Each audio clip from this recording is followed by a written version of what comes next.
केशवपुरम दिल्ली के अंदर मरुधर जाट विकास समिति द्वारा जो होली का स्नेह मिलन समारोह आयोजित किया और मुझे आपने आमंत्रित किया। मैं समस्त जाट विकास समिति का हृदय से आभार प्रकट करता हूं, धन्यवाद देता हूं आप लोगों को कि आपने मुझे यहां बुलाया। यहां उपस्थित मेरे छोटे भाई एडिशनल डीसीपी सुखराज जी कटेवा जी, रिचपाल जी, अध्यक्ष घासीराम जी, महासचिव राज सिंह जी, ब्रज सिंह जी, कोषाध्यक्ष हेमराज जी, युवा नेता भाई हरीश काजला जी, रामचंद्र जी, सम्मानित मंच, उपस्थित मौजूद बुजुर्गों, नौजवान साथियों, माताओं, बहनों और छोटे भाइयों, सबसे पहले तो मरुधर जाट विकास समिति का मैं आभार प्रकट करता हूं कि दिल्ली के अंदर मरुधर जाट विकास समिति के नाम से, अभी मेरे से पूर्व वक्ताओं ने बात करी कि दिल्ली हमसे बहुत दूर है। वैसे तो दिल्ली पे जाटों का राज रहा लंबे समय तक, और दिल्ली को अगर किसी ने बचाया, चाहे मुगल आए चाहे कोई भी आए, जाट हमेशा दिल्ली की रक्षा करते थे। पहले भी जाटों ने दिल्ली की रक्षा की, और आज अगर मोदी का घमंड किसी ने उतारा तो जाटों ने देश के अंदर मोदी का घमंड उतारा। उसमें भाइयों, अगर किसी व्यक्ति ने सत्ता को ठोकर मारी, पड़ोसी हुई थाली छोड़ी, तो आपका भाई हनुमान बेनीवाल था, जिसे एनडीए से लाता तोड़ा। और इस दिल्ली जयपुर हाईवे को जब किसान नेताओं ने कहा कि हनुमान जी अगर गुजरात से दिल्ली का रास्ता जाम कर दो तो प्रधानमंत्री तीनों बिल वापस ले लेंगे, मैंने ये रास्ता भी जाम किया। और 2 महीने तक देश में अगर कोई सांसद धरने पे बैठा सड़क पे, वो नागौर का किसान का बेटा हनुमान बेनीवाल किसान कौम के मान और सम्मान के लिए सड़क पे बैठा। भाइयों, अभी हरीश काजला जी ने बहुत सी बातें कही। होली का त्योहार है, रंगों का त्योहार है, और आज आप पूरे जोश खरोश के साथ, मैं इस चीज की भी आपको बधाई दूंगा कि राजस्थान के कोने कोने से आज कई भाई मुझे टेलीफोन कर रहे थे कि साहब आप वहां आओगे तो हम भी आएंगे। बहुत सी तादाद के अंदर आए, बहुत सी बहनें भी आई है, माताएं, बच्चे, और आप सब बदलाव के मूड के अंदर हो। यह पूरे देश के अंदर मैंने देखा है कि जाट अपने आप को राजनीतिक रूप से ठगा महसूस कर रहा है। उत्तर प्रदेश के अंदर भी आपने देखा होगा कितना बड़ा किसान आंदोलन चला, कितनी बातें चली, लेकिन हमारे नेताओं को वो सफलता यूपी के अंदर नहीं मिली जो मिलनी चाहिए थी। हरियाणा आज से चला गया, दिल्ली के अंदर भी सीएम हमारे हुआ करते थे, वो भी आज से चला गया। अब अगर उम्मीद है देश के जाट समाज के नौजवानों को, वो राजस्थान से भाइयों 2 साल चुनाव के अंदर बचे। मैं आपको इतना ही विश्वास दिला सकता हूं, हनुमान बेनीवाल ने राजस्थान के तमाम इलाकों के अंदर प्रत्येक जाति की लड़ाई लड़ी। और मैं हमेशा एक बात कहता हूं, जब तक राजस्थान का जाट मजबूती से एक दिशा में नहीं चलेगा, तब तक तीसरा मोर्चा और अपना सीएम भी नहीं बनेगा। इसलिए इस बदलाव की बयार जो चल रही है, इसके अंदर एक ही चीज तय कर लो, सारे राजस्थान की ओर कूच करो। सोशल मीडिया का जमाना है, हर व्यक्ति, मुझे इस बात की खुशी है कि मैं कॉलेज यूनिवर्सिटी की राजनीति से विधानसभा और लोकसभा के अंदर आया, और मैं हमेशा लोकसभा के अंदर चाहे रात को 12 बजे भी लोकसभा चली, 2-2 बजे तक चली, विधानसभा 2-2, 3-3 बजे तक चली। प्रत्येक समय उपस्थित रह के प्रत्येक वर्ग की बात करी। और चाहे मेरे पे तो लोकसभा के अंदर लोग जातिवाद का आरोप भी लगाते हैं, हनुमान जी तो पार्लियामेंट के अंदर जातिवाद की बात करते हैं। मैं हमेशा पार्लियामेंट के अंदर भी ये कहता हूं कि जिस कौम ने इस देश के लिए सबसे ज्यादा शहादत दी, जिस कौम के नाम से अंग्रेज भाग गए, और हम कभी झुके नहीं, हर विद्रोह में इतिहास देखो, इतिहास लिखने वाले ऐसे व्यक्ति थे जिन्होंने सही ढंग से हमारा इतिहास नहीं लिखा।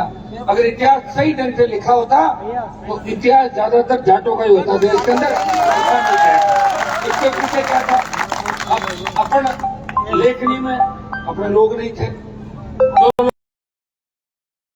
लोकसभा के अंदर एक नया इतिहास लिखा, सत्ता को ठोकर मार के ये संदेश दिया प्रधानमंत्री को कि प्रधानमंत्री जी, हो सकता है कि मेरी कौम के नेता, कई नेता आपके तलवे चाटते होंगे, लेकिन हनुमान बेनीवाल सत्ता को ठोकर मारता है, वो किसान का बेटा है। मुझे मंत्री पद नहीं चाहिए दिल्ली के अंदर, मुझे संतरी बन के मेरे भाइयों का प्यार चाहिए और उनके मान और सम्मान के लिए हमेशा लड़ता रहूंगा। और मैंने फिर तेजाजी महाराज के जयकारे के साथ बात शुरू करी। मैं तेजाजी का जयकारा लगाया तो साउथ के हमारे एमपी बोले कि हुई तेजाजी कौन थे? मैंने कहा तेजाजी थे राजस्थान के अंदर। तो भाइयों, एक व्यक्ति प्रयास कर रहा है। अच्छा, मेरी दूसरी सोच आप देखो, मैं यूपी में किसी का नुकसान नहीं कर रहा हूँ, हरियाणा में अपने समाज के नेताओं का नुकसान नहीं कर रहा हूँ, लेकिन मैं उनसे भी उम्मीद करता हूँ जब राजस्थान में चुनाव हो, दूसरों की टूल बढ़ के हेलीकॉप्टर लेके अगर मेरे विरोध में राजस्थान आए तो उनको आप संभाल लेना, संभाल लोगे ना? क्योंकि हम एक दूसरे का ध्यान रखेंगे तभी कौम आगे बढ़ेगी। मैं आपको विश्वास दिलाता हूँ कि अगर राजस्थान के अंदर बाजी मार लोगे तो देश के अंदर जो चौधरी चरण सिंह का दबदबा था, चौधरी देवीलाल का दबदबा था, भाइयों इतिहास के अंदर लोग छोटी सीट नहीं छोड़ते। और देवीलाल जी ने प्रधानमंत्री का पद वीपी सिंह को दे दिया जब संसदीय दल की बैठक के अंदर देश के तमाम सांसदों ने कहा कि देवीलाल जी को पीएम बनाओ, इनके नेतृत्व में चुनाव हुआ था। तो उन्होंने कहा मैंने जवान दे दी और जवान के लिए प्रधानमंत्री का पद ठुकरा दिया। हम उस कौम चाहते हैं। भगत सिंह हमारे छोटे भाई थे जिन्होंने 23 साल की उम्र के अंदर शहादत दी, अंग्रेज डर गए और भाग गए। उनका बलिदान याद रखा जाता है। हमें एक बार जोश के साथ उससे काम लेना है।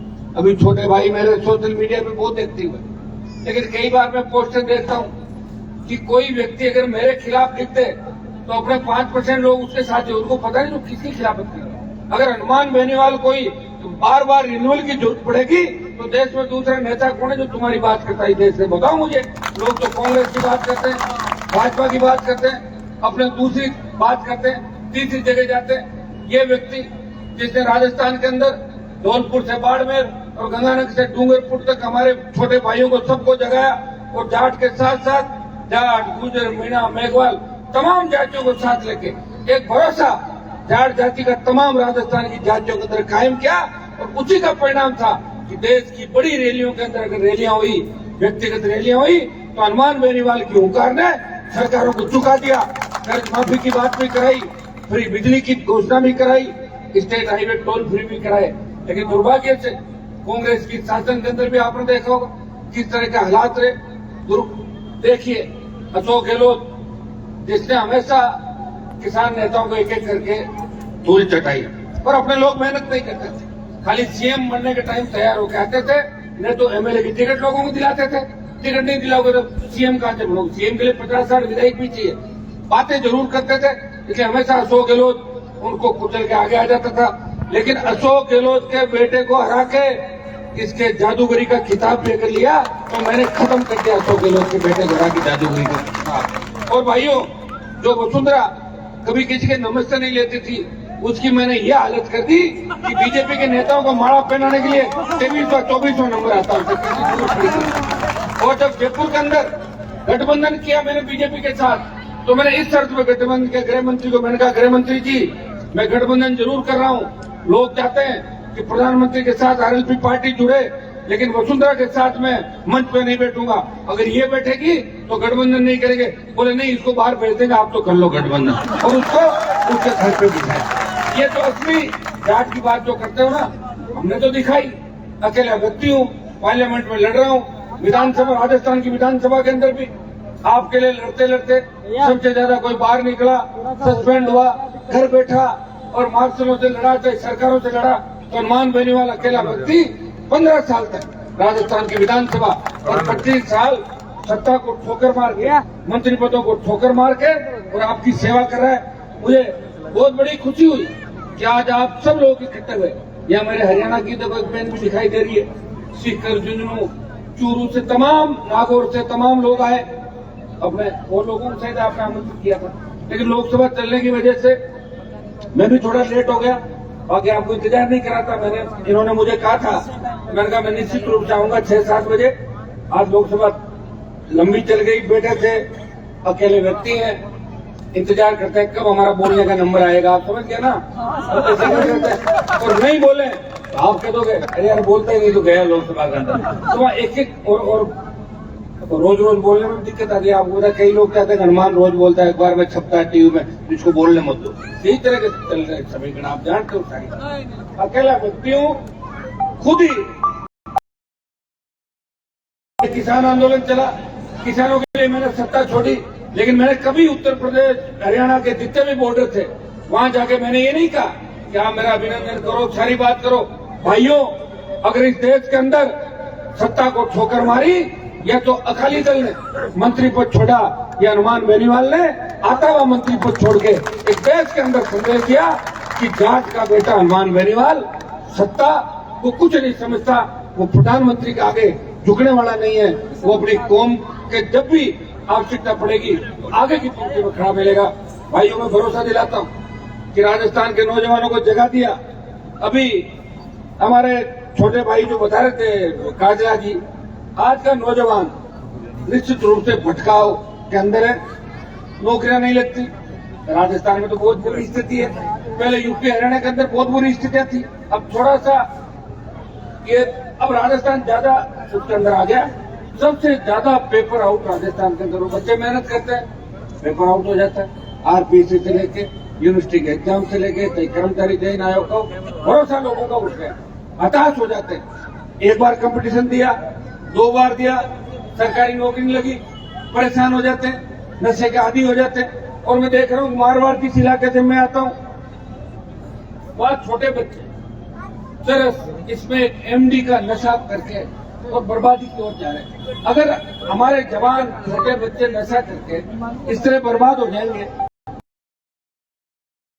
हो गई तो समाज कैसे आगे बढ़ेगा। मैं छोटे भाइयों से आह्वान करता हूँ कि नशे की प्रवृत्ति से दूर रहना आप लोगों को, और नशा एक ही चीज का रहना है कि 2023 में पहले राजस्थान की सत्ता पे कब्जा करेंगे और उसके बाद दिल्ली की ओर कूच करेंगे। जो हरियाणा हमारे हाथ से चला गया उस हरियाणा पे भी कब्जा करेंगे और उत्तर प्रदेश में कब्जा करने का भी प्रयास करेंगे, और दिल्ली के अंदर भी मेहनत करके वापिस जो हमारा एक डंका दिल्ली के अंदर बचता था, जो सिक्का चलता था, आज हम दिल्ली में कमजोर हो गए। सबसे बड़ी संख्या दिल्ली के चारों तरफ होने के बावजूद भी राजनीतिक रूप से कमजोर हुए। भाइयों, मैं आपको इतना ही भरोसा दिलाता हूँ कि मैं सत्ता के लिए कभी आपको धोखा नहीं दूंगा, सबको साथ लेके चलूंगा, नए राजस्थान नए देश के निर्माण की बात करूंगा। देश के अंदर भी बेरोजगार किसान, भ्रष्टाचार, बढ़ती महंगाई और हर वर्ग का अगर मामला अगर आता है तो निश्चित रूप से आगे को इस मामले को उठाता हूँ। अब मैं दिल्ली के अंदर चाहे दिल्ली हरियाणा यूपी कहीं का भी मामला हो, हरियाणा की जाट आरक्षण आंदोलन के दौरान जिस तरह हमारे बच्चों को बंद किया गया, आज उन कारावास की सजा हो गई, उनकी चिंता वहां के अब नेताओं ने नहीं करी।